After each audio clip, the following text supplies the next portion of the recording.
Mate. Hola, Maximiliano.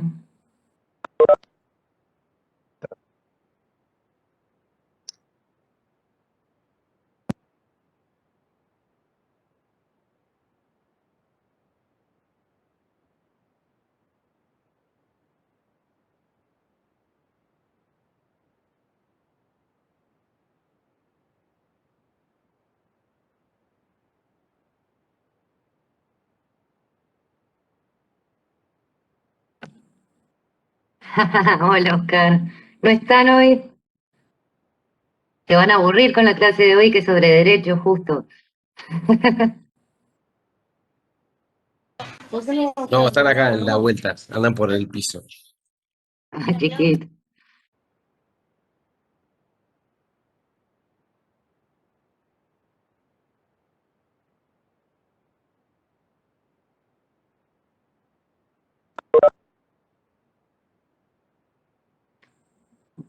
Bueno, esperamos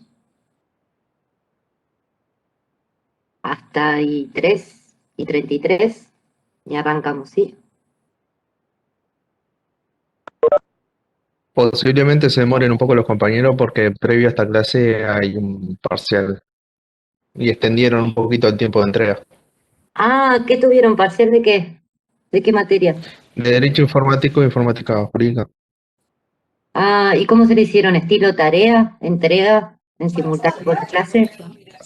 Sí, Abrieron 2 horas para hacerlo. ¿Cómo? pregunta si verdadero o falso. Ah, como cuestionario. Correcto. Bien.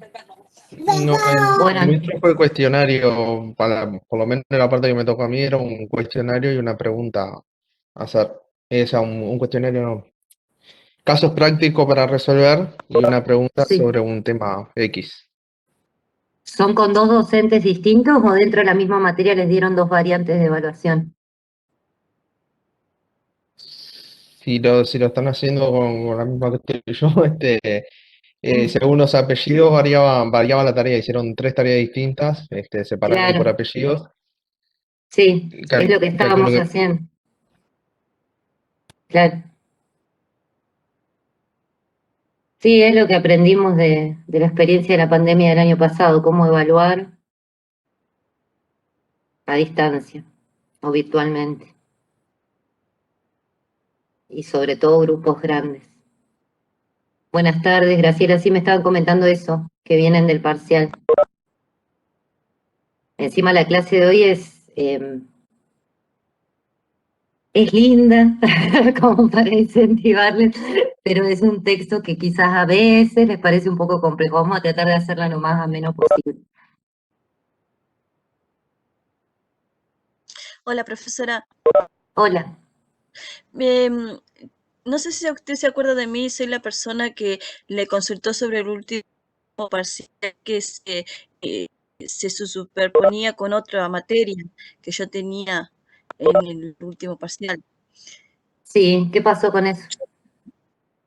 Hablé con la profesora y no hay problema porque parece que ya había pensado ya cambiar la fecha del último parcial, así que no tengo Ah, ningún problema. bien, Le quería informar buenísimo. porque yo había hablado con usted para que, bueno, quedar todo claro. Gracias, Silvia. Perfecto, No, entonces. gracias a usted. No, por favor, chacha. Bueno, entonces esperamos hasta 5, 2 minutitos más por quienes vienen de parcial, ¿sí?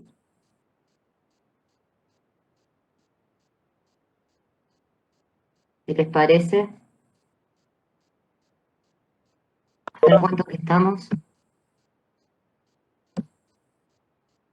Ay, 23, poquitos.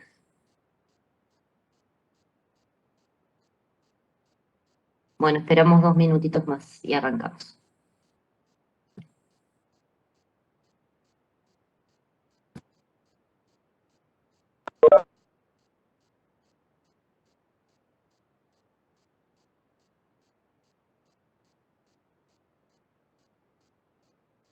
Voy a aprovechar, voy a apagar la cámara para desalojar al gato y en estos 2 minutos y ya vuelvo.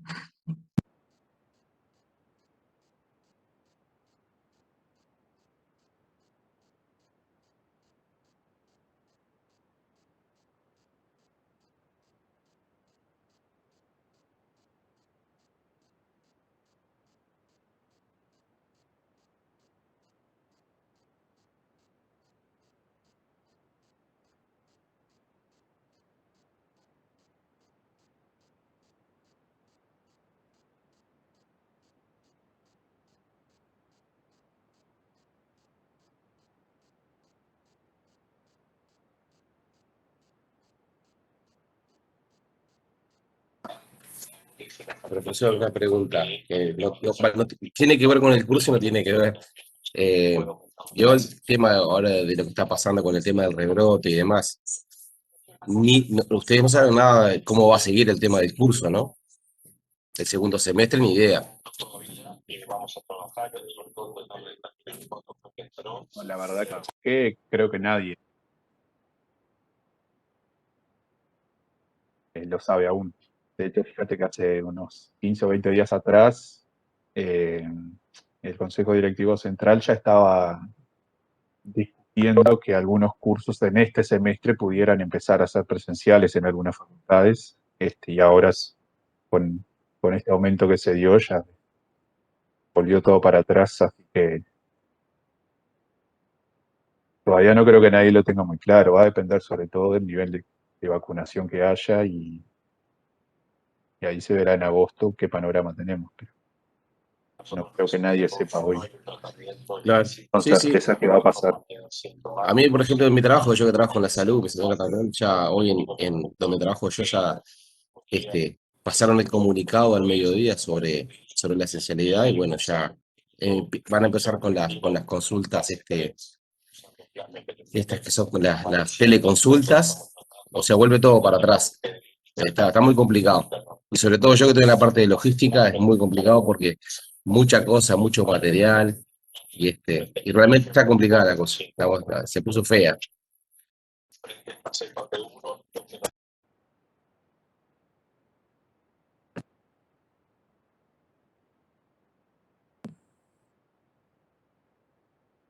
Sí, respecto a eso no sabemos qué va a pasar con el segundo semestre. Nadie puede saberlo, va a depender de cómo esté la situación sanitaria, pero sí, está muy complicado, hay que cuidarse mucho y cuidar a los demás también.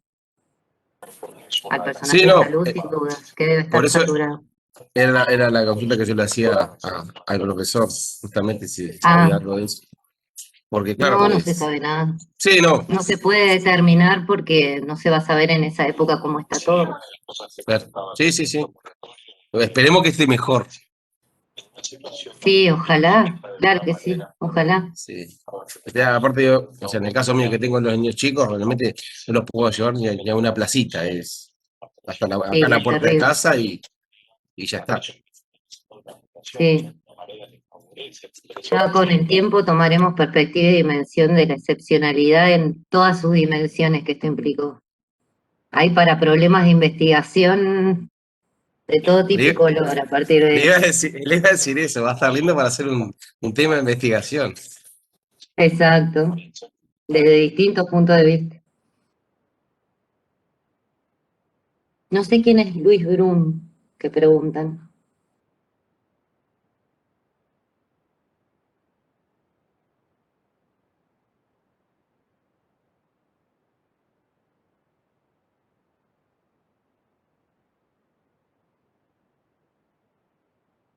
No sé, Graciela. Bueno, vamos a comenzar. No, estamos por comenzar, Federico. Buenas noches. Buenas No, no noches, sabía, profesora. Graciela. Buenas noches. Recién salgo de un parcial ahí que tuvimos, le pido disculpas la llegada Sí, tarde. por eso estamos esperando porque nos contaron ahí los otros Esto es una compañeros que venían de tranza, parcial. nos están exorcizando. Ahí Graciela ¿Vio preguntaba por un compañero que es un que una cosa es... adulto. Estamos hablando del tema sanitario. Si está en el grupo de WhatsApp, pueden preguntarse ahí y ver de acompañar. Bien. Bueno, vamos a arrancar con lo de hoy, Sí. despacito. Con Whitcar. No, antes con Borsotti, que es más bueno, breve, pero que vamos tiene que con ver porque es la construcción del objeto de estudio. Sí, Muy con bien, Carlos profesora. Borsotti. Vamos con el señor autor Carlos Borsotti. Exacto. Pero ¿Me primero, escuchan? Sí, si me escuchan, sí. en esta clase la idea es reflexionar en dos sentidos. Por un lado, ¿qué sería un objeto de estudio en una investigación? Esa parte, esa dimensión, ¿sí? ¿Qué lo caracteriza? ¿Cómo se delimita un objeto de estudio en cualquier tipo de investigación? Ahí tenemos la parte de Borsotti, que es más breve y que está en la guía de lectura y en el material. A la parte que a mí me interesa llegar y que se entienda lo mejor posible, porque es todo un debate que tiene muchas consecuencias, y que ahí sí vamos a Whitaker y a la guía de lectura de Whitaker y a la tarea voluntaria que tienen para entregar, incluso hasta creo que unos días después del primer parcial, que es voluntaria, le suma puntos en caso de dudas, pero es para que lo apliquen y son preguntas distintas a las de la guía de lectura para ver si comprendieron al autor y lo vamos a ver hoy. ¿Qué es esto de qué Bien. pasa con la ciencia jurídica? ¿Sí? Ujú. ¿Qué debates existen sobre la ciencia jurídica? Si la ciencia jurídica es una ciencia en el mismo sentido o en los mismos términos y connotaciones que cualquier otra ciencia social, si tienen algo de particular o específico, ¿qué sería? ¿Qué tipo de investigaciones hacen ustedes o harían o podrían hacer ustedes desde la perspectiva jurídica, incluso desde la carrera en la parte notarial? ¿Con qué abordajes? ¿Con qué teorías? ¿Con qué métodos? ¿En qué tradiciones se inscribe, que son propias de las ciencias sociales, las de las ciencias jurídicas? Y esa es la parte que yo quisiera que pudiéramos llegar bien a discutirlo y que quede bien claro, porque es como la parte un poquito más compleja. ¿Por qué arrancamos el primer día diciendo por qué esta materia, metodología de la investigación, está en la carrera de abogacía y notariado, que no estaba antes de la reforma del plan de estudio? ¿Y por qué es importante que esté en las carreras de abogacía? ¿Por qué por mucho tiempo no se consideró que la metodología y la epistemología y las ciencias sociales fueran parte de nuestra disciplina y nuestro ejercicio profesional, y en qué sentido lo son? Van a tener durante el curso, todo lo que venimos hablando general se aplica al derecho, pero van a tener dos textos específicos. Este es el primero, el de Whitaker, y quizás el que es un poquito más complejo. Y cuando lleguemos a la etapa de marco teórico, en el módulo 2, que empezamos ya el jueves, con la idea de investigación y eso, y creo que las guías de lectura las vamos a hacer ya más por etapa, más cortas, más sencillas, no de todo el módulo, eso después lo vemos con Maximiliano, pero vamos a empezar a ver las distintas etapas de un proyecto de investigación. Entonces, cómo se comienza a tener una idea de qué investigar, qué preguntas iniciales nos hacemos, el tema de investigación, el problema, el diseño de investigación, los objetivos, el marco teórico, y ahí me paro. En la parte de marco teórico vamos a tener todo lo que es relativo a qué es un marco teórico, cómo se elabora, todo lo que existe en ciencias sociales en general, pero ahí tienen el segundo y último texto específico de la Rauri sobre los marcos teóricos específicos del derecho, que son las corrientes del derecho que ya las conocen, y es más sencillo que este que vemos hoy, porque es repasar naturalismo, positivismo jurídico y realismo jurídico, que son como las principales, con los principales referentes y demás. Y también un debate ahí de si eso solo, que empieza hoy, u otras cosas, son lo específico de la ciencia jurídica o de la investigación estrictamente jurídica. Que eso es complejo y no está saldado hasta hoy. Por eso, bueno, tenemos este debate hasta el día de hoy y tiene esta especificidad la carrera, ¿sí? Respecto a la metodología y al resto de las ciencias sociales. Entonces tienen dos textos referentes específicos al derecho, el de hoy y el que vamos a abordar más adelante en el módulo 2, en la parte específica de marco teórico.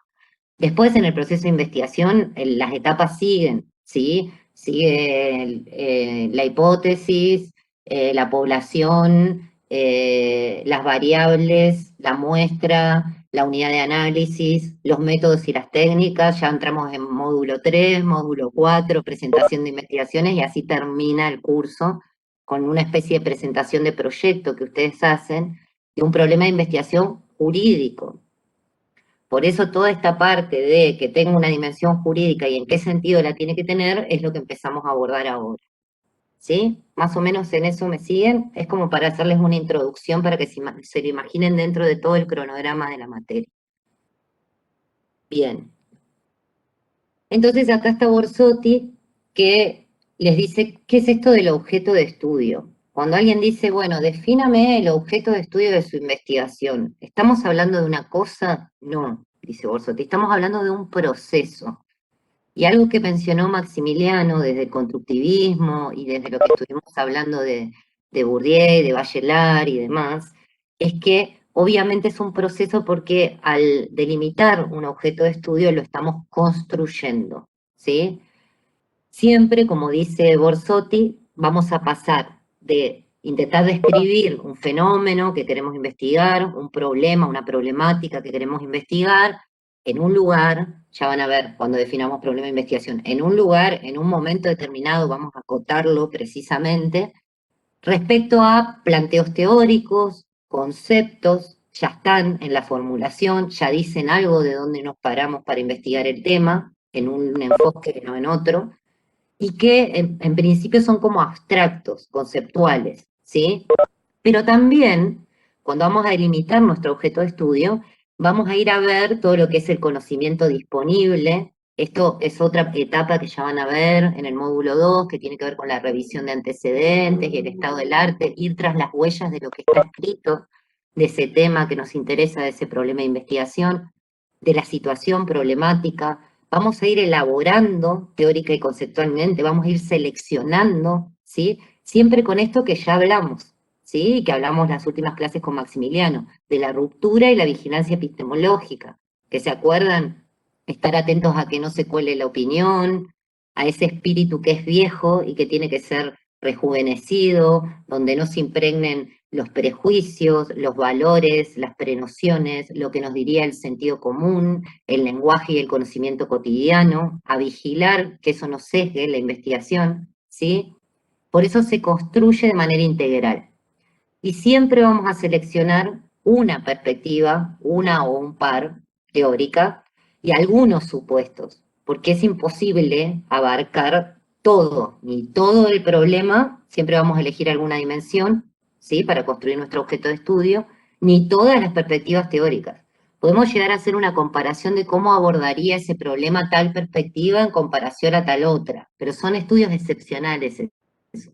En general, uno asume, sabiendo cuáles son todas, asume una perspectiva, ¿sí? Que eso después lo vamos a ver cuáles hay en el derecho para asumir, que tiene que ver con la concepción que ya traemos de base de lo que creemos que el derecho es, y a qué se dedica el derecho, y a qué se dedica la ciencia jurídica, que vamos a profundizar con Wicker esa parte. Entonces vamos a empezar a detectar cuáles son las preguntas que rodean a nuestro tema de investigación, o sea, de ese tema, por ejemplo, por decir, la regulación de la libertad, recién que estamos hablando de la pandemia, la regulación de la libertad de circular frente al derecho a la salud, a la salud comunitaria. En el derecho siempre lo vamos a ver, y lo van a ver en el ejercicio profesional, se contraponen derechos, a veces se armonizan y otras veces se jerarquizan. Pero siempre sucede esta dinámica de que pueden existir derechos en contradicción frente a un fenómeno social. Entonces, si por ejemplo nos estamos preguntando en el derecho, desde una problemática jurídica, la afectación de los derechos a transitar, la afectación del derecho a la salud, la primacía de un derecho sobre el otro o la posible armonización de un derecho sobre el otro, por decirles un tema así que se me ocurre ahora, hay millones, tenemos que detectar qué preguntas nos están guiando. Ya van a ver en el módulo 2 que eso es todo un ejercicio. Nosotros partimos de una idea que es lo más precisa posible, pero muy amplia, y a partir de preguntas que tienen una forma de formularse, valga la redundancia, vamos acotando, acotando, acotando, haciendo lo que se llama un efecto embudo, funneling, para llegar a un problema de investigación. Que ya lo van a ver, tiene una formulación donde relacionamos dos variables y las acotamos en tiempo y espacio y queda bien claro para cualquier persona qué dimensión de ese fenómeno, en qué tiempo y en qué lugar lo estamos investigando, ¿sí? Entonces ahí ya se delimita incluso a quiénes vamos a investigar, esa es la unidad de análisis, sobre quiénes vamos a investigar. Necesariamente, en esta construcción del objeto de estudio que tengamos, vamos a vincularlos a alguna disciplina. En este caso yo estoy hablando del derecho, pero puede ser interdisciplinar, puede ser sociojurídico, puede ser desde la filosofía del derecho, puede ser una combinación de la ciencia política o de la economía o de la historia del derecho con el derecho estrictamente hablando. Entonces vamos a tener toda esta revisión de las disciplinas que hablaron sobre el tema y muchas veces puede que no sean netamente jurídicas como la dogmática, sino que haya esta interdisciplinariedad. Y además hay modelos de investigación que lo vamos a ver en la etapa de diseño e investigación flexible y lo vamos a ver sobre todo en los métodos y técnicas cualitativas, que no necesariamente el objeto de estudio se construye al principio de una vez y para siempre, sino que particularmente en estos diseños esto no se acaba nunca, porque yo voy pasando de etapa a etapa y voy reformulando de acuerdo a lo que va surgiendo, sobre todo cuando llegué a campo y empiezo a tener resultados de campo. Y en diseños, les reitero, flexibles o, por ejemplo, en técnicas y metodologías cualitativas, se puede volver sobre la construcción del objeto de estudio y modificar alguna categoría de dimensión por lo que me está emergiendo del campo. Entonces, diría Borsotti, esto no se termina. No es que arranca, es como la vigilancia epistemológica, no es que arranca con la ruptura y queda ahí. El objeto de estudio es durante todo el proceso de investigación que se va terminando de elaborar y pulir y se presenta organizado una vez que ya tenemos los resultados de la investigación. ¿Sí? Y acá viene la preguntita donde necesito que participen, porque eso es lo que nos va a dar la cuestión más fructífera de la clase. Y estoy segura que ya tienen una percepción, ya como les decía Maximiliano, en el momento de elegir esta carrera. Tienen una concepción subyacente de lo que el derecho, o incluso la escribanía o el notariado es, y qué implica. En las ciencias jurídicas hay un debate sobre si el objeto de estudio, que es lo que veníamos hablando recién de Borsotti, es particular o distinto a las ciencias sociales.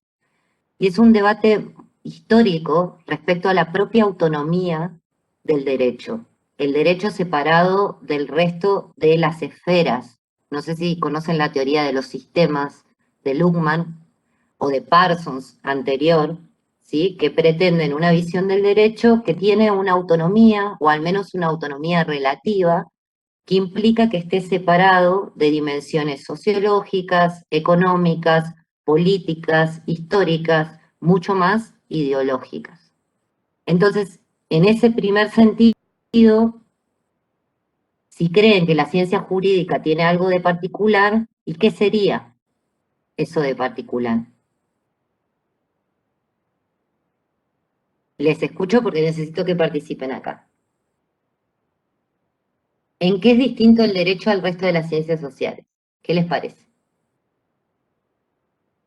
¿Por qué estudiaron abogacía y no sociología o psicología? Permiso, profesora, si me autoriza. Abogacía o notariado. ¿Yo puedo participar o no? ¿Están ahí? Necesito No, que sí. participen. No, claro, pero... ¿Tendría algo de particular la ciencia jurídica respecto al resto de las ciencias sociales? ¿Qué piensan? Y, ¿Qué es lo primero que pensaron cuando vieron que tenían una materia que se llama metodología de la investigación? Como si esto fuera sociología. A ver, lo que es específicamente la materia de sociología... Acá, No, Me digan lo que prácticamente. piensen. A ver, si fuera sociología... No escucha, Jorge. ¿Tiene el micrófono? Tengo. Ahí lo tiene prendido. A ver. Jorge. Ahí va. ¿Qué le decía? Que si fuera sociología es una ciencia más profunda. Pablo dice tiene una carga moral importante. Bueno, eso para una de las corrientes. Para el positivismo te diría que para nada. Ahora lo vamos a ver. Hay una interrelación en lo que son las conductas humanas. ¿Lo escuchan ustedes a Jorge? ¿Por qué yo no lo escucho? A ver. Tiene el teléfono. ¿Para qué te lo prendo? No, así te lo prendo. No, ¿cómo le prendo el micrófono? Jorge, ponelo en verde. Estoy en verde. Ahí está. No. Hola, espere. ¿Es mi audio? Hola. Hoy hablamos. Salgo y vuelvo a entrar. Jorge, para que a ver nosotros si me habla. te escuchamos Maximiliano, bien. ¿estás por ahí? ¿Me hablas? Bueno, está Emiliano. Maximiliano, perdón. No veo la cara. Yo soy como Santo Tomás de Aquino. A ver, voy a volver a instalar. Emiliano, Maximiliano. Ahora sí, eran Bien. mis auriculares, disculpas. No, tranquilo. A ver, el que estudie sociología porque es una profundidad en la materia en lo que tiene que ver con la sociedad. Pero hay una interrelación sociedad y conductas humanas en lo que es la abogacía que va de la mano con la legislación. Entonces, sobre esas conductas sociológicas, psicológicas, reacciones, multidisciplinario, y todo versa en lo que es, de alguna forma, el ser humano, y también a mí me cautiva eso, ¿no? Poder dar una, digamos, en el caso de llegar, poder brindar una asistencia en varias disciplinas, en la cual tal vez la sociología se compenetre y muy bien en una sola profundidad. Ese es mi aporte. Bien, muy bien. Pero ¿por qué se cree que el derecho está muy separado del resto de las ciencias sociales? ¿Qué hacemos los abogados o los notarios? En general investigamos. No se posesiona más desde el punto de vista digamos, jurídico, y hace más énfasis en el tema jurídico, no tanto en el social. No hay y no había, hasta que yo tenía conocimiento, un énfasis más profundo por la ausencia de esta materia, que veo que tiene suma importancia. No había un énfasis puntual en el tema sociológico. Era como decir, frente a un delito, vi los 5 minutos de la película, que es la reacción final, es el desencadenamiento. No vi toda la película, no vi todo el proceso. Y me parece que tiene que haber una relación más estrecha entre lo sociológico y lo jurídico. No sé si soy claro. Sí, sí, sí, perfectamente claro. Lo jurídico se entendió por muchísimo tiempo y tiene que ver con su contexto histórico y con la enseñanza tradicional como una cuestión técnica, formal. De ahí viene la dogmática jurídica. Estudiamos leyes, estudiamos códigos, aplicamos los hechos a la norma. Ahora lo vamos a recordar un poco con Kelsen y el positivismo, y no tanto a una enseñanza y a una investigación que complementen eso con todo lo que rodea a los componentes sociales, necesaria e ineludiblemente sociales y de otro tipo a lo jurídico, ¿sí? De hecho, nuestras materias, sociología, metodología, filosofía, economía, ciencias políticas, historia, se consideraban extrajurídicas. Eso quiere decir que era algo por fuera de la abogacía y del derecho. Nuestra facultad se llama Facultad de Derecho. La facultad en la que yo daba en Córdoba se llama Facultad de Derecho y Ciencias Sociales. Si ustedes hacen un doctorado acá, es un doctorado en Derecho. Si hacen un doctorado en otras facultades, carreras de abogacía, es un doctorado en Derecho y Ciencias Sociales. Esas son dos perspectivas diferentes, porque una implica poder entender al derecho como algo autónomo que tiene una forma de estudio y de investigación interna, ¿sí? Y otra es que necesariamente está intervinculado interdisciplinariamente con otros elementos de lo social. ¿Hasta ahí me siguen? ¿Hay algún otro aporte en el chat? Que no lo estoy viendo. Estaba lo de la carga moral, que ya es una aseveración, que corresponde Capaz que, Leticia, como corriente. ¿Sí? ¿me escuchás? Capaz Sí. contarles un poco de otra ciencia, digamos, social, brevemente para que se hagan un poco la idea. En un momento, la primera ciencia social fue la economía, digamos, después sociología, y muchos años después surge la ciencia política como ciencia. La filosofía política en realidad es antiquísima, pero el carácter de ciencia, más en una visión más positivista además, surgió muchos años después. Entonces, en un momento, los que querían transmitir la idea de que lo político requería una ciencia específica que lo analizara, se vieron en la obligación de argumentar qué tenía de distinto. Algo similar a lo que está planteando Leticia con el derecho. Bueno, lo político es algo distinto de lo social, de la sociedad, es algo distinto del mercado. ¿Por qué es necesario tener una ciencia específica que estudie lo estrictamente político? Que es el argumento para que exista una nueva disciplina, ¿no? una nueva disciplina puede existir si hay un objeto de estudio que aún no está siendo abordado por otras disciplinas, o por lo menos no en su totalidad. Entonces, un poco esa es la discusión que es la misma que está planteando Leticia acá con lo jurídico. O sea, se lo puede abordar seguramente desde la economía una parte, desde la política otra parte, la sociología, pero seguramente hay algunas cuestiones que implican una mirada totalmente nueva que no ha sido abordada y puede ser el fundamento para que exista una ciencia jurídica en sí misma distinta de las otras ciencias sociales. Exacto. El tema es que no solamente no está claro que sea una disciplina en sí y tenga su propio objeto de estudio, sino que muchas veces no está clara su relación con el resto de las ciencias sociales. Eso es lo que siempre la hace más compleja. Porque si pensamos en un abogado o en un escribano, no pensamos en alguien que está haciendo investigación. Pensamos en alguien ejerciendo tribunales o firmando un acta o dando fe. Pensamos en un técnico. Así como si un abogado lo que hiciera fuera, no sé, sacar un modelo de un manual de un amparo y rellenara los datos que el cliente le da de su derecho fundamental afectado y lo presentara casi como una máquina, ¿sí? Y no ver cómo está regulada esa situación, cómo fue el debate parlamentario detrás de esa regulación, qué implica, que un abogado puede decirle que tiene derecho en la consulta y otro abogado puede decirle que no tiene ninguno. Ese es el poder de la nominación, que Bourdieu habla de eso y estoy tentada de darles algo de eso, pero nos iríamos de tiempo. Profe, Pero en nuestro poder de nominación nosotros decidimos quién tiene derecho. Y quizás en una biblioteca se tenga y en otra biblioteca no, y depende de qué se esté siguiendo y de qué tipo de formación y abordaje tengamos, pero no solemos estudiarlo así, ¿sí?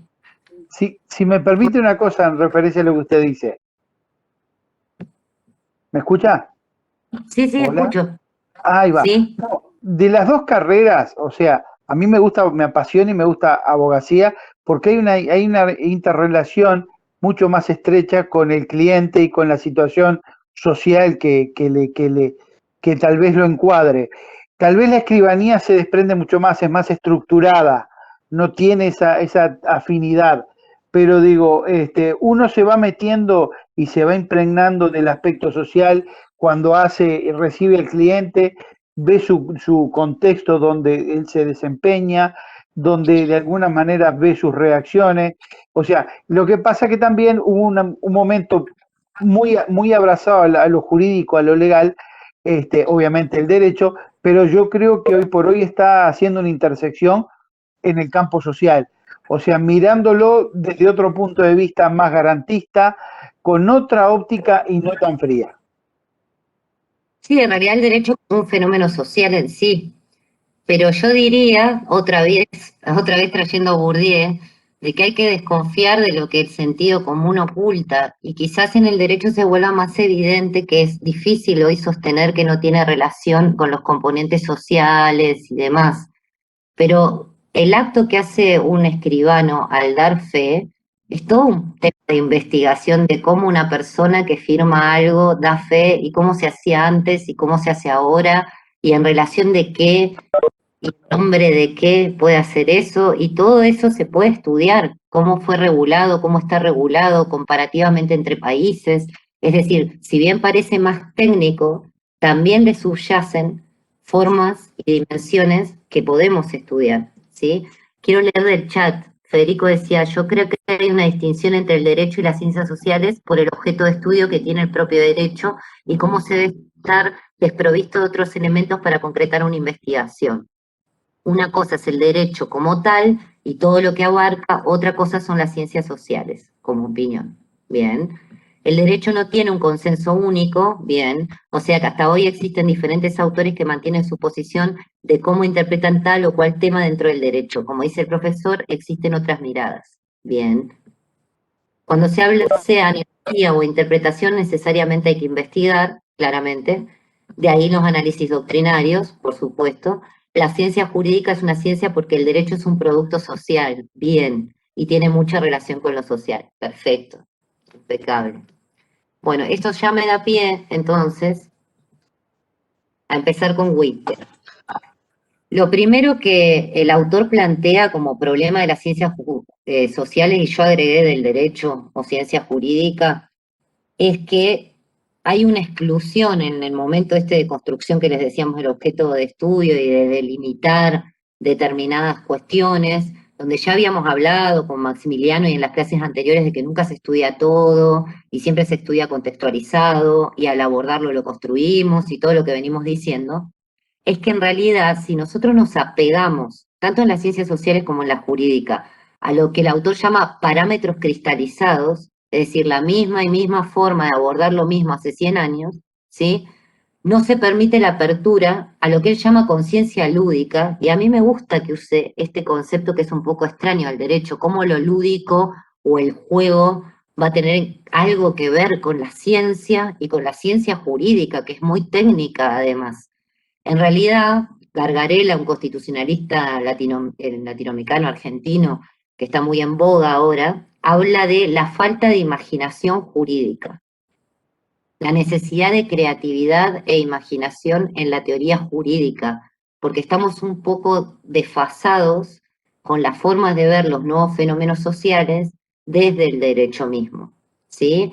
Porque estas son las consecuencias que tiene ser más dogmático o estar más apegado a determinadas corrientes y no investigar sobre los fenómenos. Que el derecho se convierte, como dice el autor en sus conclusiones, en algo que retrae el cambio social y no lo acompaña, o viene muchas veces muy posterior a un fenómeno que sucede, a regularlo, en lugar de ser una especie de guía, el derecho, o conductor, la regulación, de lo que está sucediendo realmente y necesitando realmente esa sociedad respecto a resolver determinados problemas que son coyunturales o globales, ¿sí? Entonces no es menor esto de que se exija un poco de conciencia lúdica, creativa y crítica.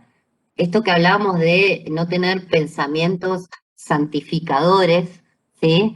De ningún autor, pero tampoco de nuestra carrera ni de las normas en sí mismas, ¿sí? Que responden siempre a un contexto y una necesidad determinada, pero que pueden repensarse críticamente para mejorarse, ¿sí?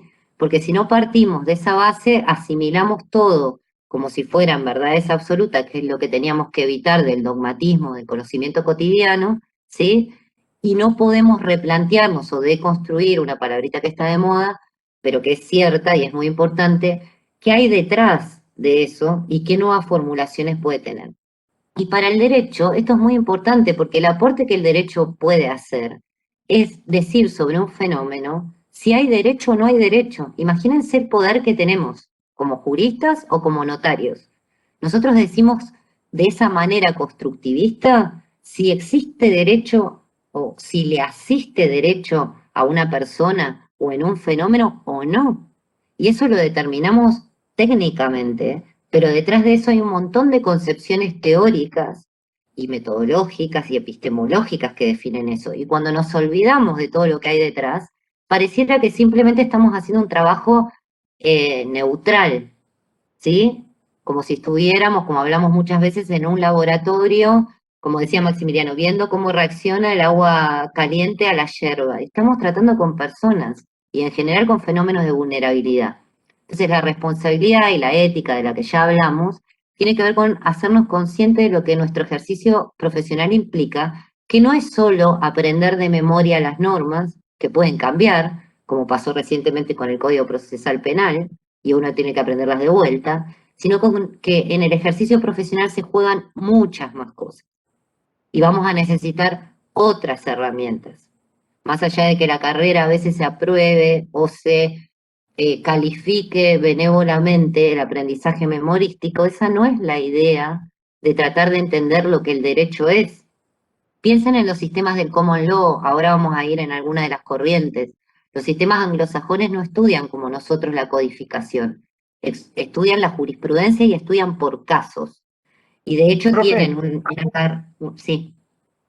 en lo que usted, permítame brevemente, en lo que usted dice con respecto al derecho sajón y el derecho romano, Sí. lo que es la jurisprudencia y lo que es la doctrina, en nuestro derecho está muy apegado a que no se haya esa ruptura que mencionaba Maximiliano. en el derecho sajón sí hay esos quiebres, me da esa sensación. Nosotros venimos muy arraigados porque el doctor dijo tanto, el juez tanto, o sea, nos cuesta desapegarnos, esa famosa ruptura que se mencionó en la clase. ¿No es así en el sajón? En el sajón a veces se apegan también, pero el tema de ya estudiarlo desde casos específicos y darse cuenta que los casos dependen de la interpretación del magistrado ya es otra concepción del derecho. Nosotros tenemos en la tendencia codificada a creer que, como viene hace años y está escrito como en piedra, ¿sí? Eso es universal y de repente hasta nos sorprende que en otros lugares eso mismo esté regulado de forma antagónica. Nos sorprende, es verdad. A veces hasta nos aterra lo que para nosotros es un derecho, para otros puede ser un delito y viceversa. Entonces, ¿por qué? Porque naturalmente asimilamos al derecho como si fuera casi una palabra sagrada. Yo tenía una profesora que daba una materia dogmática, una materia fuerte, de las que se dicen duras, entre comillas, y eso hay que discutirlo también, profesional, que decía, acá no vienen a estudiar teología, acá venimos a desarmar el código en pedazos porque no les va a servir memorizarlo, porque puede cambiar mañana. Tenemos que entender cuál es la lógica detrás y las formas de interpretación, porque eso les va a servir en la carrera. Pero no muchas veces sucede eso, ¿sí? Entonces, volviendo, dentro de las vertientes epistemológicas, y algo de esto ya saben y hemos hablado, encontramos dos grandes, ¿no? Que están relacionadas con una tradición y una forma de abordaje específica, ¿sí? Y un paradigma. El positivismo, que ya hablamos, tiende, como fue el primero, tendía a imitar y a querer igualar las ciencias naturales, ¿se acuerdan de Comte, de Durkheim en la sociología, por ejemplo?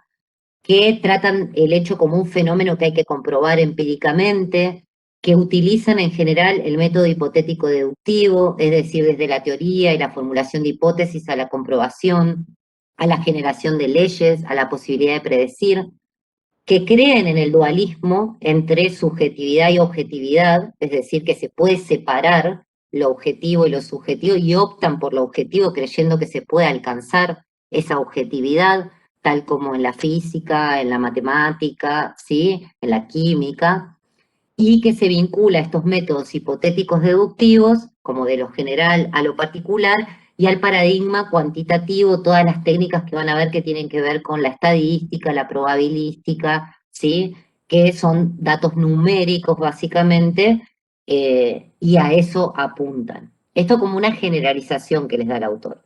Mientras que como oposición, como antipositivismo y posteriormente, aparece el interpretacionismo, la hermenéutica reflexiva, que está relacionada con el constructivismo, que dice que en realidad las ciencias sociales, al revés de lo que dice el positivismo, no pueden ni deben parecerse epistémica, metodológicamente a las ciencias naturales, porque tratamos lo que siempre veníamos diciendo, con un objeto de estudio que es un sujeto que habla, que interpreta, nosotros interpretamos, estamos inmersos en el fenómeno que estudiamos, entonces necesitamos métodos propios, ¿sí? Entonces, ahí la orientación es más inductivista, desde la observación, desde el trabajo de campo hacia la teoría, ¿sí? Vinculada a técnicas más cualitativas, al significado de los actores, como puede ser una entrevista, una historia de vida, ¿sí? Que eso lo vamos a ver en los módulos que vienen, ya más prácticamente, pero para que tengan esta primera aproximación. Ahí estaban charlando. No sé si me perdí. Ahí voy.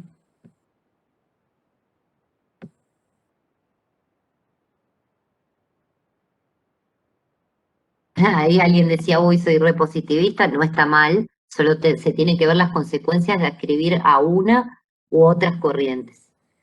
Ahí Bruno dice, un ejemplo, en la labor notarial, claro, está la investigación con el concepto del tracto sucesivo regulado en la ley de registro, por ejemplo, cuando llega una inscripción al registro de un bien, el registrador debe comprobar que ese comprador fue el último a través de un historial de 30 años atrás, y esa es una tarea de investigación importante. Claro que sí, sí, pero incluso podríamos ir más a la raíz y decir, ¿por qué 30? Y no 10 o 50. ¿Cuándo caduca la propiedad?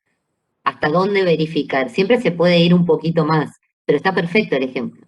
Cuando usted habla de la crítica, es que esta crítica es parte, uy, me fui otra vez, disculpen, de la construcción. Es necesaria para innovar, para cambiar las miradas de cómo queremos interpretar las ciencias sociales. Sin crítica no hay abordaje de los temas que estudian estas ciencias. Claro, y no habría nuevas perspectivas. Profe, si tenemos que ir más allá e imaginar más jurídicamente por qué las cosas cambian, por qué estudiamos autores que realizaron sus teorías hace muchísimo tiempo, quizás sea porque nadie más pudo superar esas teorías. Bueno, es la paradoja y contradicción que les planteaba Maximiliano el otro día, que por ejemplo está en boga la teoría postcolonial para pensarnos desde el sur, y sin embargo muchos de sus exponentes son, como el caso de Boaventura, que en mi caso yo tengo una gran admiración, nunca santificación, pero que está desde Portugal y dando clases en Estados Unidos, como el mismo Quijano también. Pasan esas contradicciones, que tratamos de no ser europeístas y utilizamos autores europeos, que tratamos de incorporar visiones de género y tenemos pocas autores mujeres, que tratamos de incorporar una visión racial y tenemos pocos alumnos y profesores de raza afrodescendiente. Entonces tenemos todavía en toda la academia, no solo en la carrera de Derecho, una mirada que es más bien eurocéntrica, occidental, ¿sí?, que es la hegemónica.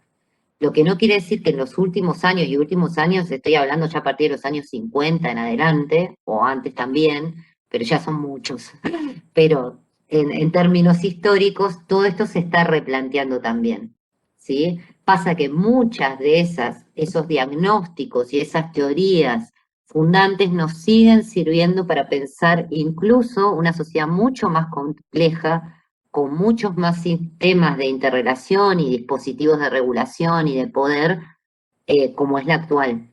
Pero sí, es cierto que tenemos esa paradoja y que estudiamos a veces pocos textos realmente actuales. Y siempre en una materia se empieza por lo más tradicional para llegar a lo más contemporáneo, ¿sí? Yo traté de darles, y por eso les pongo las fechas, de todo un poco, de lo clásico que todavía sirve para reflexionar o que fue una ruptura en su momento, a lo que se está discutiendo hoy, ¿sí? Pero bueno, con estas dos grandes vertientes, hasta acá vamos bien. El positivismo y lo que implica, y el interpretacionismo, la hermenéutica o el constructivismo, lo que implican. Bien.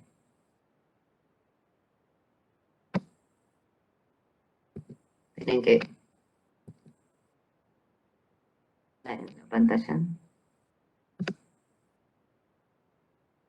Sí, muchos autores se adelantan. De hecho, eso también tiene a veces usar clásicos, que son clásicos que tenían la capacidad, incluso no viendo exactamente hacia dónde iban a ir ciertos sistemas o estructuras, se adelantaron a lo que podía pasar. Foucault es un ejemplo de eso, con la sociedad de vigilancia.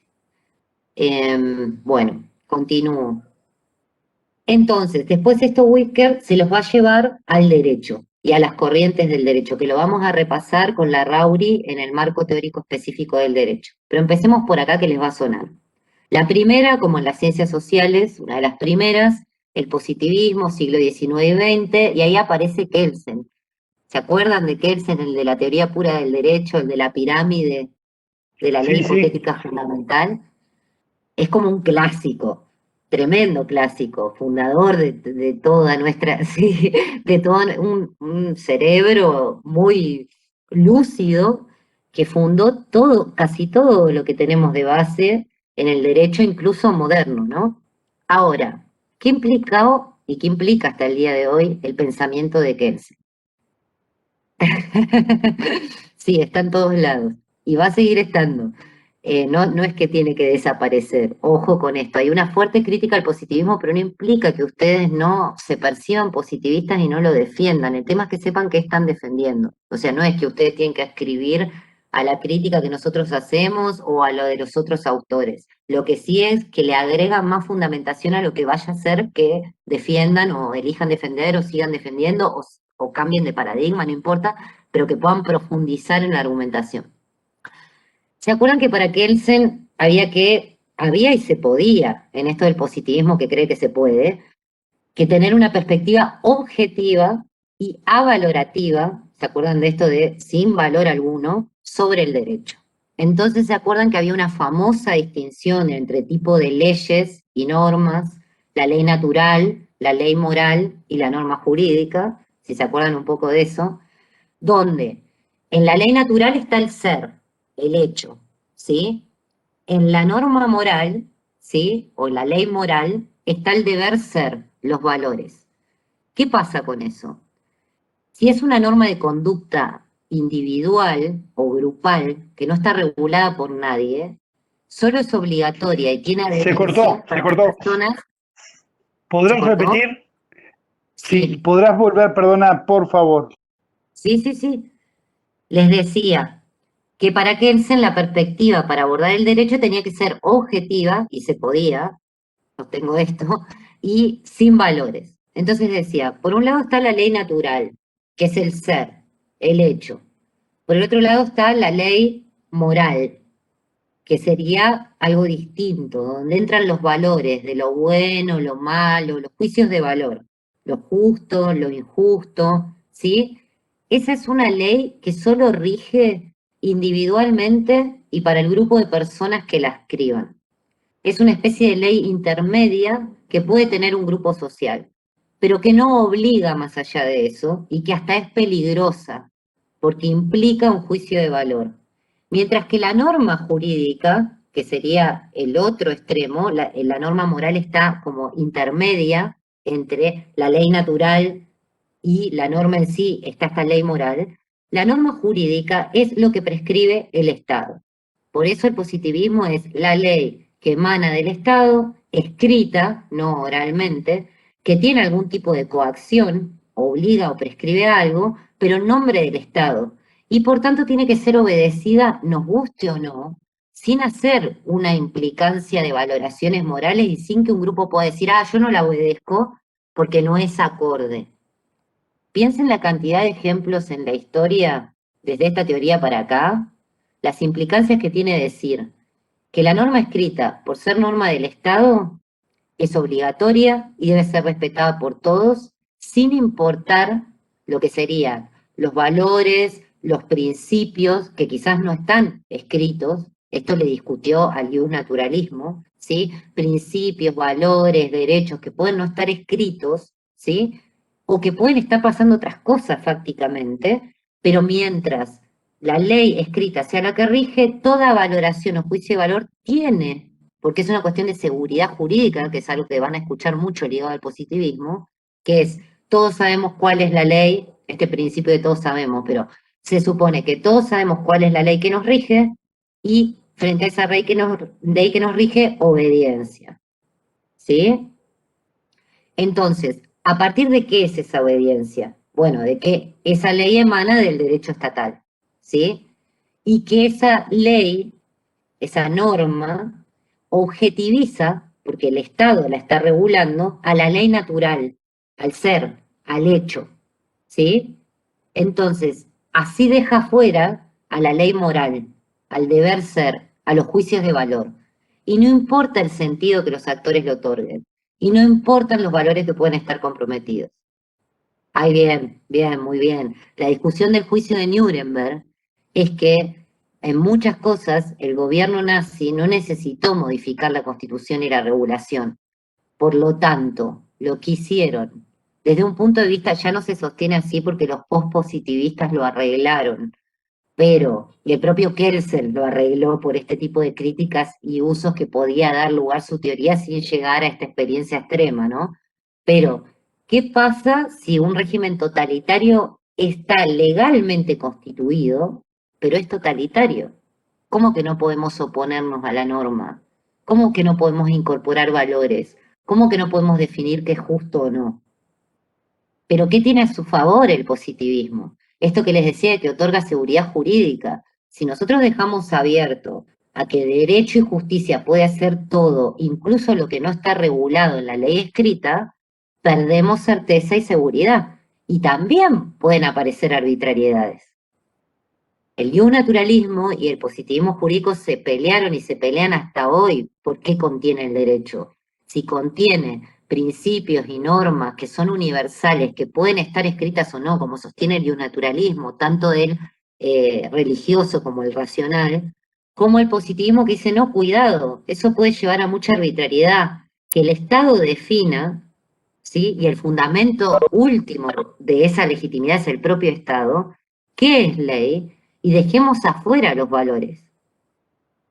Ambos están tratando de evitar totalitarismos, ¿sí? Y arbitrariedad, pero lo entienden de manera completamente diferente, ¿sí?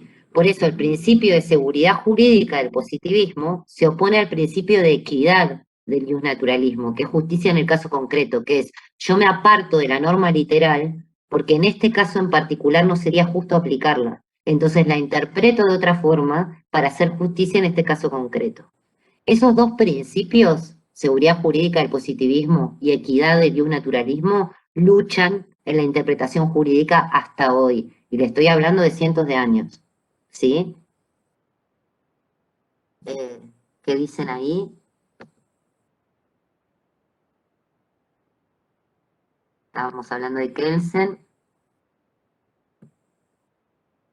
Claro, el tema de las obediencias de vida, de que si seguían leyes estrictas o no. Claro, y el naturalismo salió a pelear en los juicios de Nuremberg que hay leyes fundamentales, principios fundamentales, más allá de que estén escritos o no, que son parte del derecho y que son vinculantes, ¿sí? Claro, ahí está lo de los bienes jurídicos protegidos. ¿Se sigue cortando o me escuchan bien? De a rato. No, se ¿Sí? escucha bien. Creo que capaz que Jorge tiene problemas de conexión y se le corta. Porque Ahora fíjate si escucho bien. podés actualizar para que me escuches. Bien, Bien, ahora escucho. bien. Entonces, imagínense que esta es toda una concepción del derecho. El derecho es la norma escrita emanada del Estado. El fundamento lo da la norma hipotética fundamental, que es una pirámide de jerarquía, que puede ser una constitución o un tratado internacional, dependiendo del país qué jerarquía le dé al derecho interno o al derecho internacional. Esto es una discusión técnica, pero en general es la constitución de los estados como norma madre, por debajo los códigos. Lo mismo con los tribunales de justicia, desde los tribunales supremos a las cortes de casación, a los de primera instancia, es decir, hay una jerarquía, ¿sí? Pero eso está previsto, preestablecido, escrito para que sea de conocimiento de todos y para asegurar, ¿sí?, que no exista arbitrariedad a partir de consagrar la seguridad jurídica. Ahora, ¿qué tiene detrás este planteo? Epistemológicamente, este dualismo del que hablábamos, de que existe esta contraposición, o subjetividad u objetividad. Y en el positivismo se opta por la objetividad como que es posible de ser alcanzada. Es decir, podríamos estar analizando una norma, el texto de una norma, y seríamos completamente objetivos. Y tanto yo como cualquiera de ustedes, como Maximiliano, llegaríamos a la misma conclusión, como si fuera una ciencia pura, exacta, ¿sí? Ya les contaba, Maximiliano, que este dualismo está superado de ciencias sociales. Y tal es así que el pospositivismo lo revisó después de Kelsen, y el mismo Kelsen en sus últimas obras, ya advierten que, bueno, la objetividad se puede alcanzar, pero nunca de manera completa, ¿sí? Y metodológicamente, si uno se adscribe a una investigación y a una concepción del derecho y a una construcción del objeto de estudio de una investigación jurídica desde el positivismo, solo voy a analizar la norma en el plano abstracto, a la vez de una fórmula. Acá está, se los quiero leer porque está perfectamente explicado con palabras de Kelsen. La fórmula positivista es que yo analizara esto, bajo tales o cuales circunstancias, es decir, ante una determinada conducta de los hombres, el Estado quiere que sucedan tales o cuales actos, tales o cuales consecuencias de una conducta antijurídica, pena o medida ejecutiva. Entonces yo me pondría a analizar, bueno, la norma en sí, aislada, autónoma de todo lo demás, y con mucho cuidado de que no intervenga la cuestión moral, ¿sí? Ni tampoco la cuestión ius natural de valores axiológicos, ¿sí? Esta es esta posición, ¿sí? Por lo tanto, no utilizo ni métodos cuanti ni quali. Me atengo a la dogmática y a ir a ver la ley tal cual regula el fenómeno. Y es una posibilidad, con sus consecuencias como hablamos. Ahora, vamos a profundizar en la segunda. El realismo jurídico, que también lo van a conocer como sociologismo y ya es posterior, del siglo XX. Acá es más parecido a la tradición hermenéutica y constructivista que hablábamos. Acá hay una prevalencia del elemento conductual, de las conductas que rodean a la norma, el derecho como un regulador de conductas y acciones sociales. Hay dos grandes corrientes, no me voy a explayar en esto, pero para que sepan lo principal. La estadounidense tiene dos representantes, sobre todo Holmes, pero también Pound, que ¿qué hicieron? Dijeron, no, el derecho no es lo que está escrito en la Constitución. Por ejemplo, el derecho al agua no es el derecho que se reformuló a partir del 2007, creo, en el plebiscito y se incorporó a la Constitución uruguaya. El derecho al agua es lo que la jurisprudencia esté diciendo, el acceso al agua, lo que la jurisprudencia y los magistrados estén diciendo sobre eso. Vamos a ver el derecho cómo es en acción, en efectividad. Y para verlo en acción, vamos a ver cómo funciona la jurisprudencia, por eso se llama realismo, ¿sí? Más allá de lo que la norma escrita dice, todos somos iguales ante la ley, tendremos derecho a una vivienda digna, se protegerá el derecho al trabajo, podemos hablar de millones de derechos humanos fundamentales que están a nivel internacional y a nivel local. Para el realismo hay que ver cómo funcionan en la jurisprudencia, porque la fuerza la tienen los tribunales y la fuerza real lo tienen los magistrados. Piensen que acá también está vinculado al common law, entonces es su manera de verlo. Su manera de verlo es en los casos, en la jurisprudencia. Entonces van a analizar el mismo fenómeno, en lugar de ver cómo está regulado técnicamente, van a ver cómo está en los resultados de la jurisprudencia. Y van a poder investigar, bueno, hasta el año tal se interpretó de tal manera, desde el año tal se interpretó de tal manera. En un 80% los magistrados interpretan de esta manera, en un 20% interpretan de esta. Lo que Pound le agrega ahí es que también hay que tener en cuenta que hay intereses, algo que en el derecho cuesta decir. La palabra interés, la palabra ideología. Hay un estudio de Duncan Kennedy que es de los Critical Legal Studies de Estados Unidos, que son estudios críticos, como dice su nombre. Él es profesor de Harvard y aún así hizo estudios en Harvard, lo van a ver en Filosofía del Derecho, sobre los estudiantes de Derecho y sobre los magistrados, y él trae el concepto de ideología en un sentido amplio, como cosmovisión del mundo, que subyace a un magistrado como a cualquier persona. Y por más que el derecho tiene sus técnicas de ruptura y vigilancia, como ya vimos, es muy claro en algunos casos que él llama calientes, que son los casos donde están en juego derechos muy potentes, o en realidad detrás hay intereses muy potentes, donde se nota la concepción ideológica del magistrado que falla. Y esto alguien que ejerza lo debe saber, que sabiendo en qué tribunal o juzgado puede caer mi causa, yo más o menos me imagino, por eso se llama, Wicker habla de la profecía de los magistrados, me imagino cómo va a fallar ese juez. Y entonces me agarro la cabeza y digo, uy, no, tocó en tal. O digo, uy, qué bien, tocó en tal. Eso pasa en la práctica profesional, ¿sí? Tiene que ver con que acá el derecho va a ser el derecho de acuerdo a lo que dicen los juristas que el derecho es. Es muy parecido a la perspectiva de Bourdieu que yo les estaba contando. Y el europeo escandinavo, que es fenomenal y tiene una gran influencia, y también lo van a profundizar en filosofía, que es Ross, el principal exponente, va a decir directamente, el objeto de estudio de la ciencia jurídica es la conducta humana. Miren esto. Nosotros que decimos, ¿cuál sería el objeto de estudio de la ciencia jurídica? La ley. Bien positivista, empezaríamos por ahí. La ley. Por ahí si vamos un poco más y llegamos al realismo estadounidense, decimos la jurisprudencia. Y Ross va a decir la conducta humana, ¿sí? El derecho como reflejo de la conducta humana, como fenómeno, y miren esta palabrita, psicosocial. ¿Se acuerdan cuando les contaba Maximiliano que Bachelet hablaba de la parte psicológica en lo científico en un primer momento, cuando ya ni siquiera la psicología se había desarrollado tanto y eso era todo muy provocador para la época? Bueno, decir que la ciencia jurídica se relaciona con fenómenos psicosociales es también una afirmación fuerte para la teoría tradicional. Claro, lo de la conducta humana que Jorge también decía. Entonces, no podemos analizar el derecho solo como directivas, como esa fórmula que les dije de Kelsen, prescriptivas, ¿sí? Sino como, y esta frase se usa mucho para el realismo, derecho en acción. En el pluralismo jurídico lo van a encontrar, y en el derecho alternativo latinoamericano lo van a, que son otras corrientes que no llegamos a ver, pero si quieren se las doy, lo van a encontrar como derecho viviente o derecho vivo, ¿sí? Que es el derecho tal cual sucede. Si ustedes quieren ver la validez y la efectividad de la norma, tienen que ver cómo sucede en la realidad, más allá de cómo está escrito. Y para eso necesariamente van a ver que empieza a haber interdisciplinariedad. Claro, como dice Pablo, si la norma lo que está regulando es el comportamiento, ahí en la norma ya hay una definición psicosocial del derecho, ¿sí? Si entendemos eso por norma y por derecho, estamos viendo distintas perspectivas.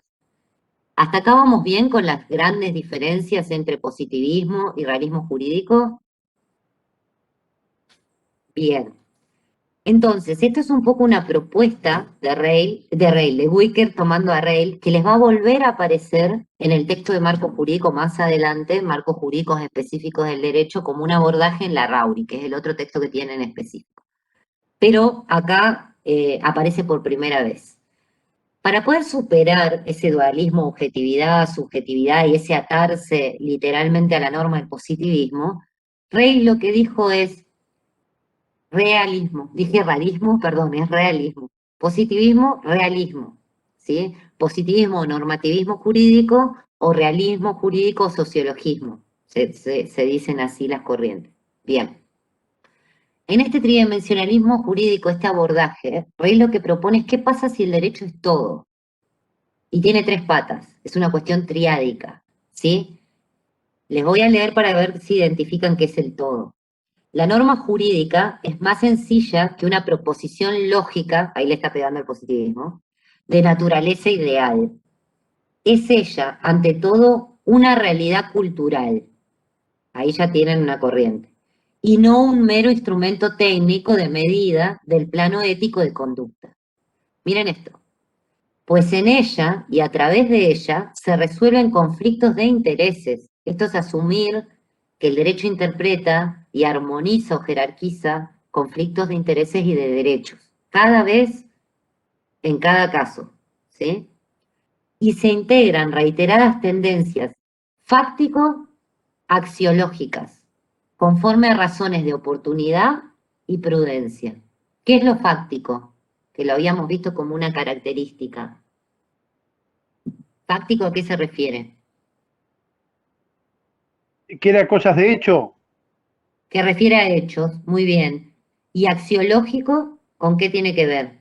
Los planos axiológicos.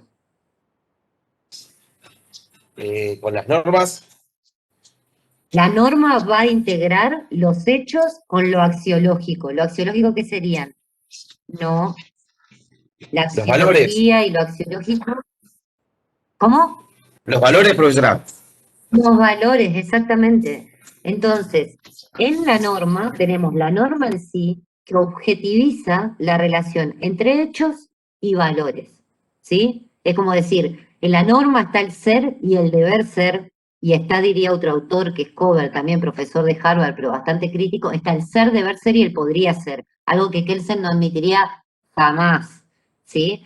Como el derecho como fuente de cambio social y de nuevas realidades, porque sería un horror para alguien que no se posiciona, como que entiende que está mal posicionarse políticamente o ideológicamente del derecho. Pero para otros autores está el ser, el hecho, el deber ser, los valores de lo que queremos que sea, lo bueno, lo malo, lo justo, lo injusto, lo legítimo, lo ilegítimo, más allá de lo legal y lo ilegal, que esté consagrado como una técnica de formulación escrita, y también lo que podríamos elaborar y los derechos que podríamos consagrar, y ahí tienen toda el ejemplo de la nueva agenda de derechos y un montón de leyes en Uruguay que son esa parte, ¿sí? También con lo de la imaginación y la creatividad y la crítica que hablábamos al principio, se integra todo. Entonces, a diferencia del positivismo jurídico, esta visión tridimensional, epistemológicamente, para el positivismo jurídico, acuérdense que había un dualismo donde optaban por la objetividad, que eso ya estaba superado, y los pospositivistas, bueno, insistían con la objetividad, aunque admitían que no se podía alcanzar completamente. En el tridimensionalismo jurídico, directamente hay una dialéctica. Yo no sé si se acuerdan algo de Hegel, que lo vimos para ver Marx en Sociedad y Derecho, ¿sí? Pero de este mecanismo de oposición, ¿sí? ¿Puede repetir? Sí. ¿Para qué voy a contestar Por la favor. pregunta de Oscar?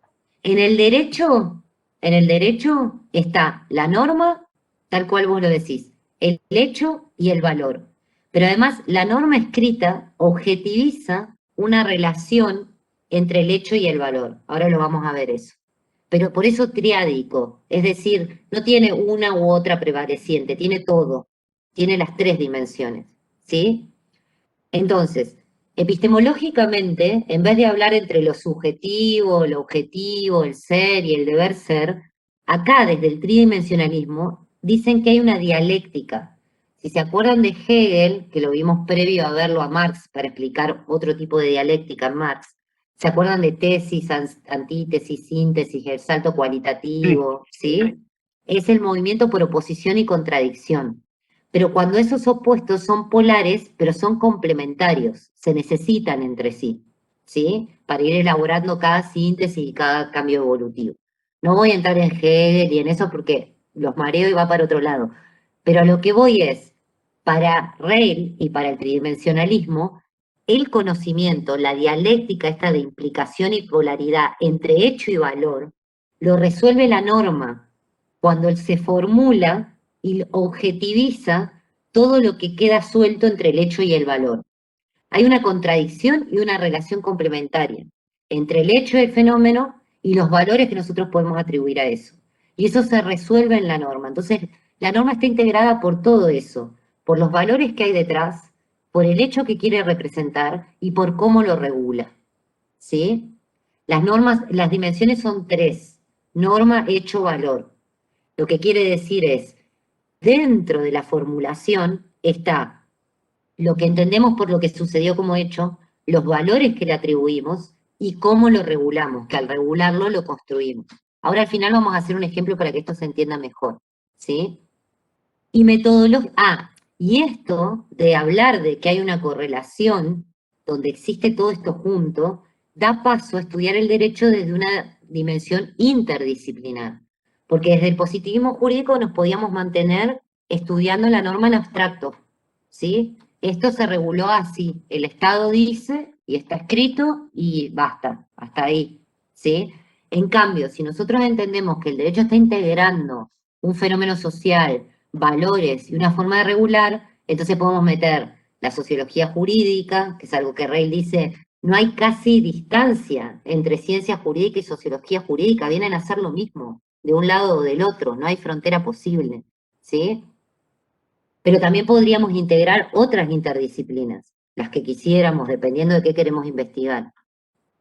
Metodológicamente, por supuesto, este abordaje es más cercano a las ciencias sociales, a lo que venimos viendo, y permite aplicar tanto métodos cuantitativos, como la propia dogmática, como cualitativos de análisis social.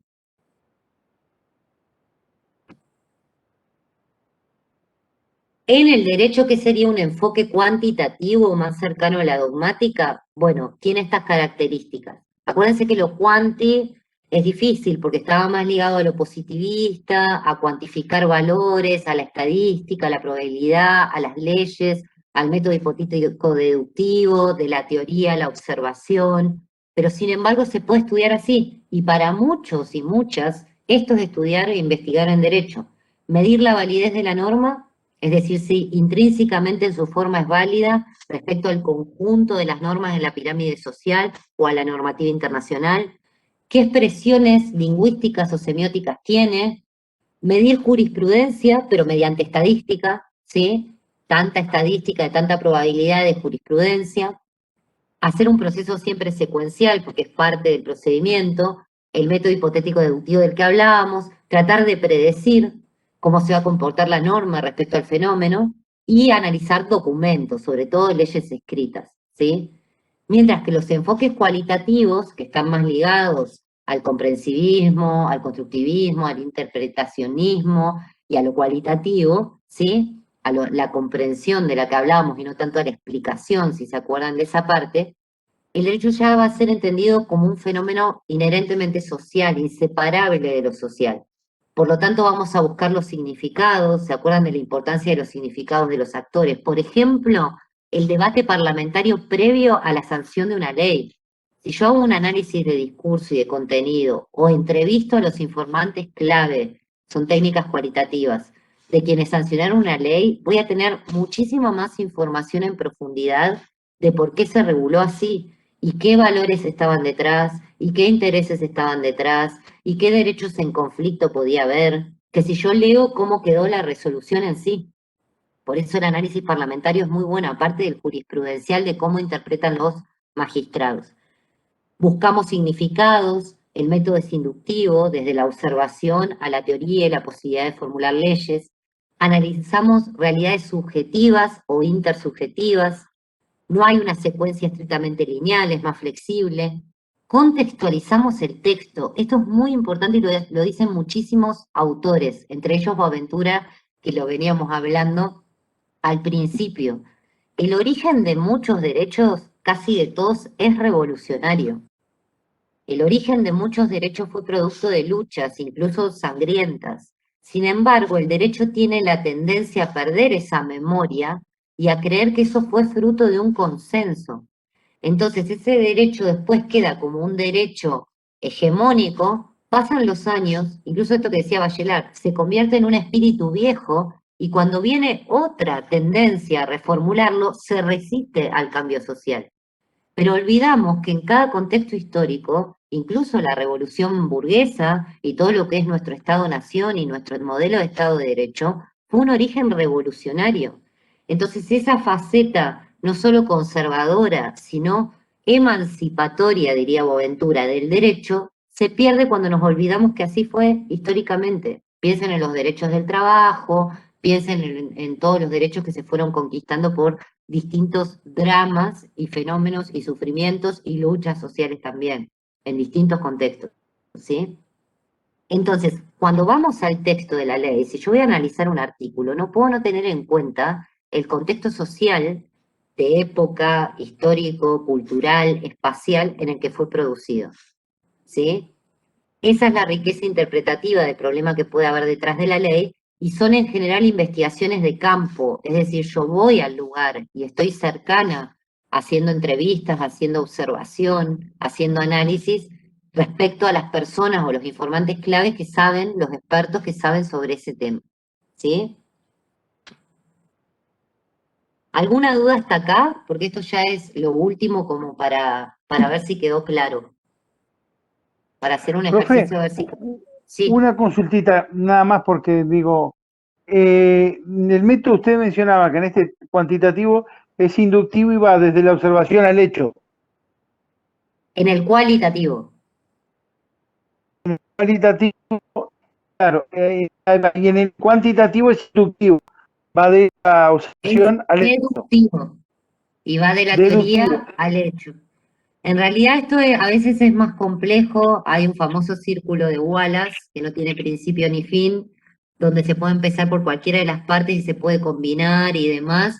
Y no estamos hablando en términos de generalidades, ¿sí? Como se las plantea el autor. Bien, Pueden gracias. existir contradicciones, por ejemplo, dentro del positivismo, el primer positivismo era inductivista, el pospositivismo fue más hipotético-deductivo y hay una pelea dentro de las corrientes, pero estamos hablando más en términos generales, ¿sí? Sin meternos Correcto. tanto por las dudas, con lo que puede confundir, ¿sí? Bien, entonces para que lo pensemos a ver si quedó claro. Si yo, por ejemplo, eligiera el tema de investigación, regulación de la figura jurídica del femicidio en Uruguay. Tema de investigación, no problema. Después vamos a ver que son cosas distintas. Los posibles problemas de investigación según el abordaje. ¿Cómo se les ocurre que yo investigaría la regulación de la figura jurídica del femicidio en Uruguay desde el positivismo jurídico.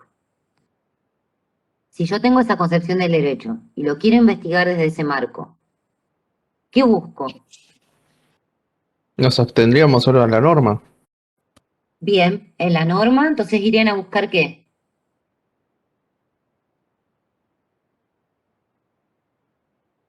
Está muy bien. Y calculo que iríamos a buscar el Código Penal y como dijo usted, previo a la sanción de la ley, la discusión parlamentaria, para saber sobre qué va a tratar, o sea, cuáles fueron los fundamentos para analizarla. Sí, eso es más, ya es irse un poquito de la dogmática, sería más realista eso, pero puede ser, Sí, depende cómo se encare. Pero básicamente irían a la ley de erradicación de todas las formas de violencia contra la mujer que reformó el Código Penal, cómo quedó reformulado en el Código Penal, por ejemplo, en el femicidio íntimo, que es el realizado por una pareja o expareja, cuáles son los indicios de presunción de que eso es un femicidio, que incluso admiten prueba en contrario, y analizarían internamente toda la lógica de esa redacción de la ley, lo cual no es menor, es todo un trabajo.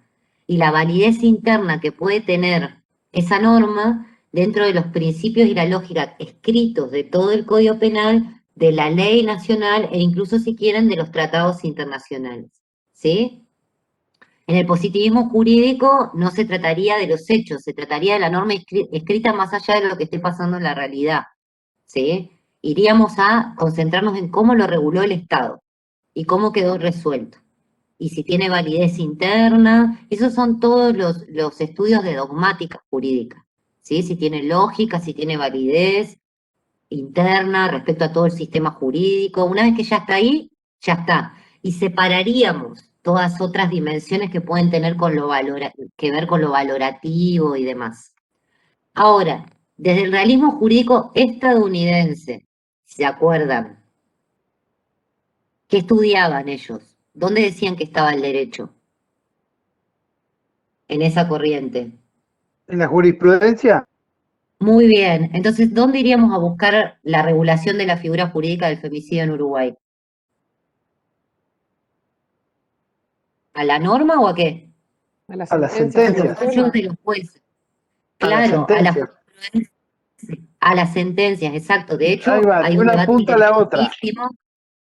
Claro, hay un debate interesantísimo que tiene que ver con que hay casos, como la figura es bastante controversial, hay casos de estimación o desestimación de si es un homicidio agravado o un femicidio, porque justo la figura es bastante compleja, y hay casos de apelación ya, a esta altura en Uruguay. Entonces podríamos entrar en todo el mundo de la interpretación de los magistrados respecto a la figura, por ejemplo. Profe, una Sí, consultita referente al el otro día, porque justamente lo que usted está mencionando en este momento, en este preciso instante, lo hablaba con un abogado. ¿Por qué? Porque los legisladores, a veces sin, digamos, sin conocer puntualmente o desmenuzado, hacen las leyes en una forma consuetudinaria de acuerdo a una cantidad de cosas. Pero el juez, con los hechos, con los aportes, con las pruebas, con todo, toma otra postura mucho más aproximada a la situación. Entonces, creo que desde un punto de vista, lo que usted dice, valdría más la jurisprudencia de los jueces en Uruguay. y depende. Lo que pasa es que ahí se van a encontrar con un montón de interpretaciones de cuándo es y cuándo no es. Si bien la ley tiene dos cosas, o sea, el artículo tiene dos cosas. Que la definición tiene una palabra compleja, que es un crimen cometido por odio contra la mujer. Entonces, ¿cómo se prueba odio? ¿Sí? Porque está hecha en base al odio racial y a otras cuestiones, y quedó esa palabrita que para el derecho es muy ambigua y puede generar muchos problemas de interpretación en la prueba. Pero por otro lado, el artículo tiene indicios, cuando hubo denuncias anteriores de violencia, cuando hubo, etcétera, etcétera, que incluso esos indicios admiten prueba en contrario, para preservar el principio de inocencia y no darle un trato distinto a un homicidio común. Todo eso lo están interpretando en este mismo momento los jueces en cada caso, y hay distintas corrientes. Entonces, lo interesante de ver ahí es como el derecho no es solo la norma que lo regula, porque estamos viendo que el derecho real o vivo está dependiendo de la interpretación de los magistrados, ¿sí? que cada una de esas palabritas puede dar lugar o no a, por ejemplo, en un caso que se desestimó, la fiscal ya apeló, porque para la fiscal es crimen de odio, femicidio, y mientras que para la jueza de primera instancia no lo fue, es otro tipo de homicidio. Y vamos a ver cómo lo resuelve la Cámara. Entonces, todo eso está existiendo en este momento. Desde ese tipo de realismo jurídico se estudiaría eso, que ya también es un mundo, igual que estudiarlo desde el positivismo jurídico, ¿sí? Qué Después, bueno. después en el escandinavo, ¿qué tenía de característico? Ross. Que tenía que ser un derecho vivo, que si no se aplicaba no tenía valor.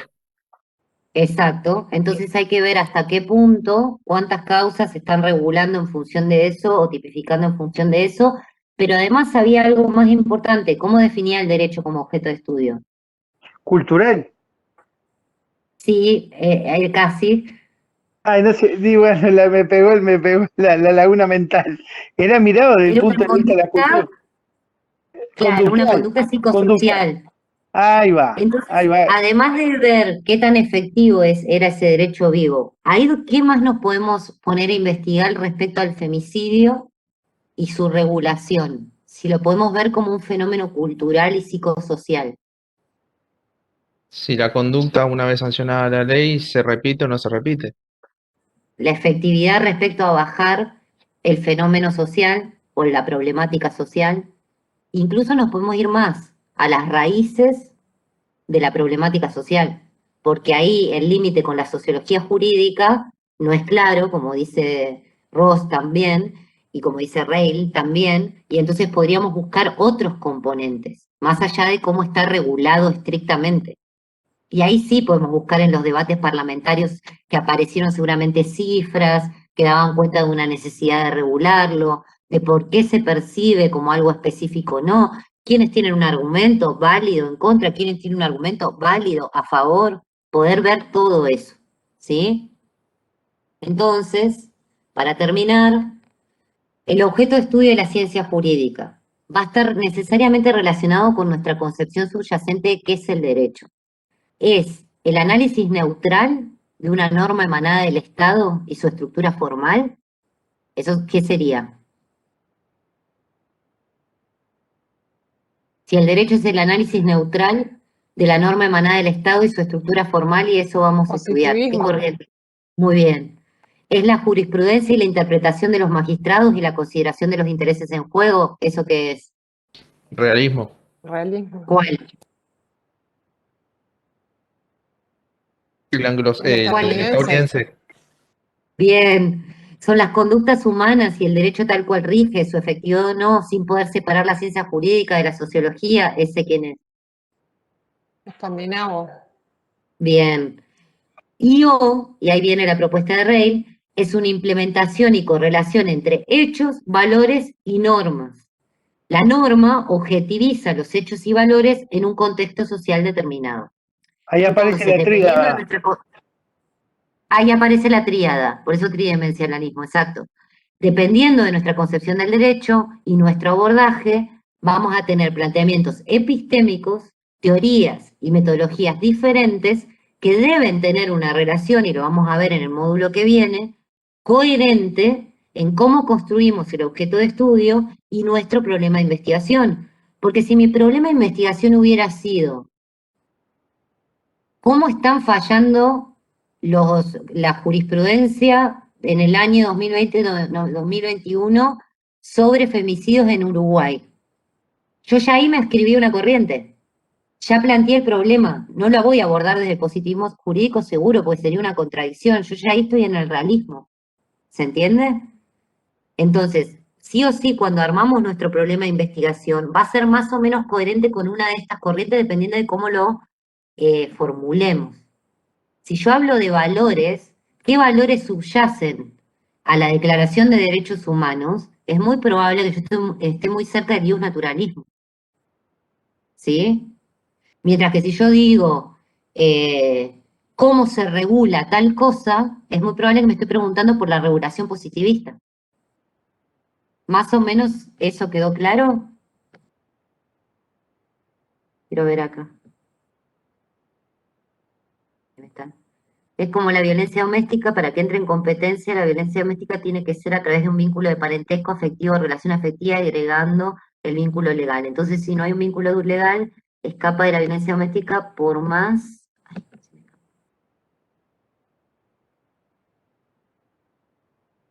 Escapa de la violencia por más que tengan una relación afectiva y se configura como lesiones personales o graves, simplemente sin estar agravantes. ¿Se entiende? Y esto fue estudiado a través de lo que quiso decir el legislador y las sentencias judiciales al respecto. Claro, porque esto es como una cadena de los hechos al derecho, del derecho que construye al legislar, vuelve a los hechos. O sea, la demanda es social, pero llega al mundo del derecho, el mundo del derecho al traducirla la construye y vuelve el impacto a lo social. Y esto está funcionando así, por lo menos para algunos autores, permanentemente. Ya me pasé de hora. ¿Hay alguna Ahora, duda, profe, comentario, pregunta? Sí. usted dijo, y breve, redondeando, que el derecho uruguayo tipificaba como un homicidio de odio, ¿no? O el Crimen de odio. del crimen de odio. Sí. Y ahí no caemos en el tema de lo moral, digamos, capaz que tiene alguna otras puntas y no es tan, o sea, no sé si me explico, ¿por qué de odio así ya de manera tácita? Es que ahí yo te contestaría de una manera no positivista, en el sentido de que Bueno, es imposible habrá que por una la norma... cabeza. No, digo, es que es imposible que una norma, por más técnica legislativa que tenga, no incluya la moral. Es Correcto. imposible. Pero te lo estoy diciendo de una perspectiva no positivista. Un positivista te diría que eso sí es posible. Justo esa palabrita da lugar a muchas cosas. Pero lo nuestro, digamos, nuestro derecho versa sobre el positivismo. Supuestamente sí, Perfecto. Muchas gracias. no por nada. ¿Alguna duda o consulta? Seguimos con en la clase que viene con la idea inicial y las etapas del proceso de investigación. ¿Sí? Perfecto. Profe, Gracias. Sí, de alguna manera, como usted decía recién, que al elegir el objeto de estudio se va a notar la corriente. Es lo mismo que hablábamos antes de que al elegir el objeto de estudio, de alguna manera, estoy yendo a algún tema que ya me interesa o una necesidad puntual. exactamente. Es- Exactamente, y lo que hay que mantener para retomar, como vos bien decís, lo que hablábamos antes, es que si bien yo adscribo una corriente y una concepción del derecho, igual tengo que mantener la vigilancia y la neutralidad valorativa y la ruptura y todo eso la tengo que mantener igual, no voy a forzar los resultados, pero ya me paro en una posición, ¿sí? Sí, ya solo el hecho del interés ya de alguna manera está Claro, y por eso tengo que tener cuidado, con más razón aplicar todo lo demás, las metodologías y todo. exacto, Bueno, la ruptura y la vigilancia. genial, gracias, profe. Sí, por supuesto ya pueden ir haciendo el trabajo de Wicked cuando quieran, ¿sí? Saludos para ustedes, profe y compañeros. Gracias. Saludos a todos, cuídense mucho. Muy amable. Buenas noches, Buenas noches. nos vemos el jueves. Correcto.